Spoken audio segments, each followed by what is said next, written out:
What's up, guys? This is Eddie over here at EKG Racing. In today's video, you're going to watch a complete race recap of Junction Jam.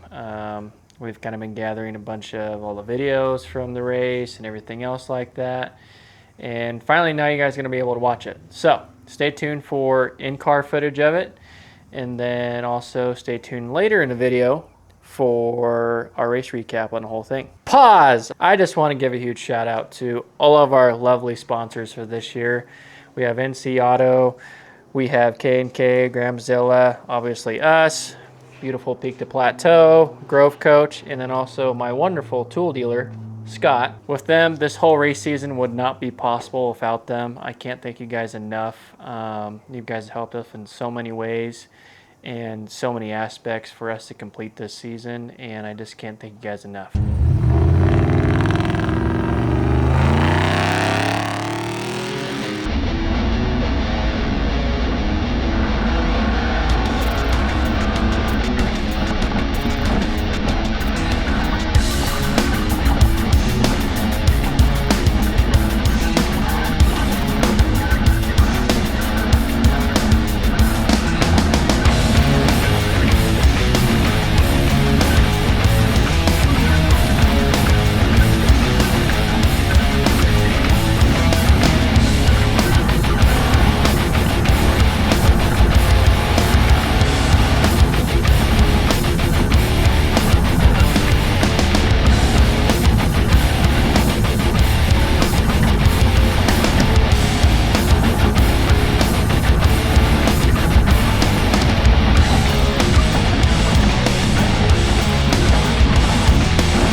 All right, guys. So with the whole in-car footage that you guys just saw, we're sorry you guys didn't get a whole lot of it.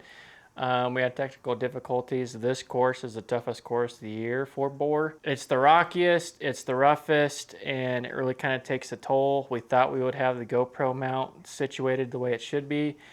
Actually ended up losing one of the bottom screws. GoPros are expensive, and so when we pulled into the pits, we just wanted to go ahead and hand it off to my wife, so we didn't lose it or lose it on course and then ultimately not have a GoPro anymore. But through that footage, you guys can see of how rough it was and just the overall gist of the whole course.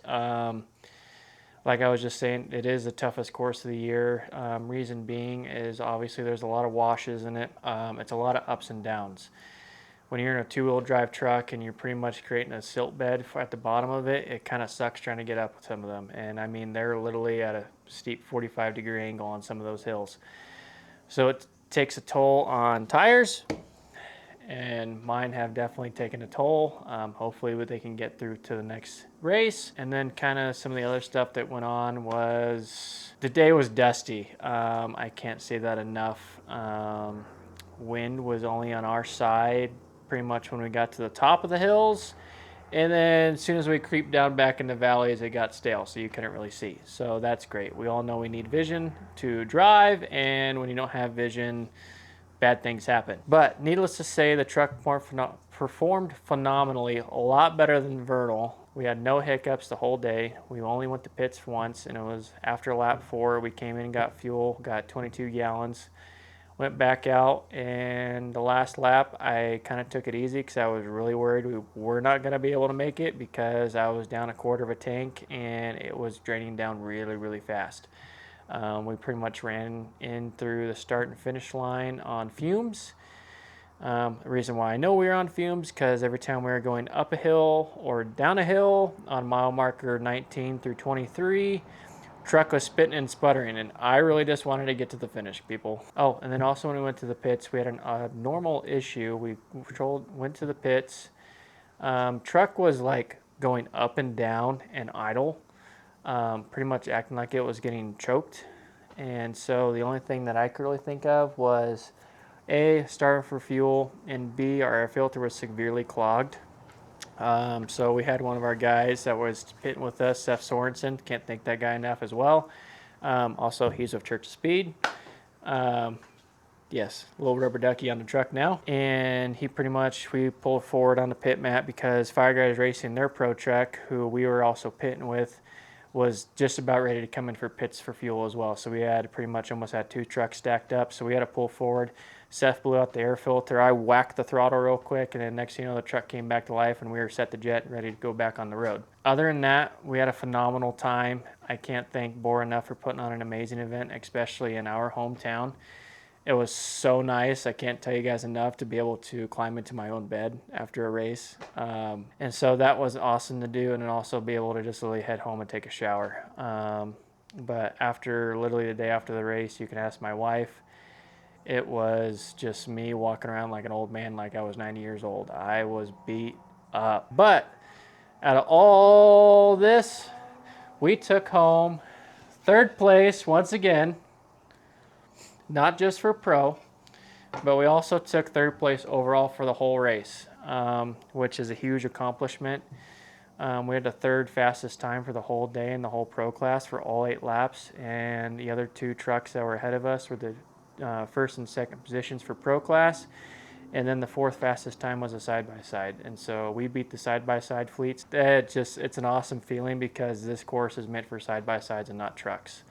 So it really made us feel good as a team. We're going to get ready for the next race. You guys will see a full recap of everything we got to do to tear down the truck. We're going to see there is stuff broke on it. Hints being, I got a couple of that. I got a tail light missing, and I got some body damage. And then we just got to do a general check over. I know parts of the frame are cracked again, so I got to go through, fix that. So you guys are going to see a whole video of all the carnage that happened throughout the whole race without stopping on anything other than in the pits.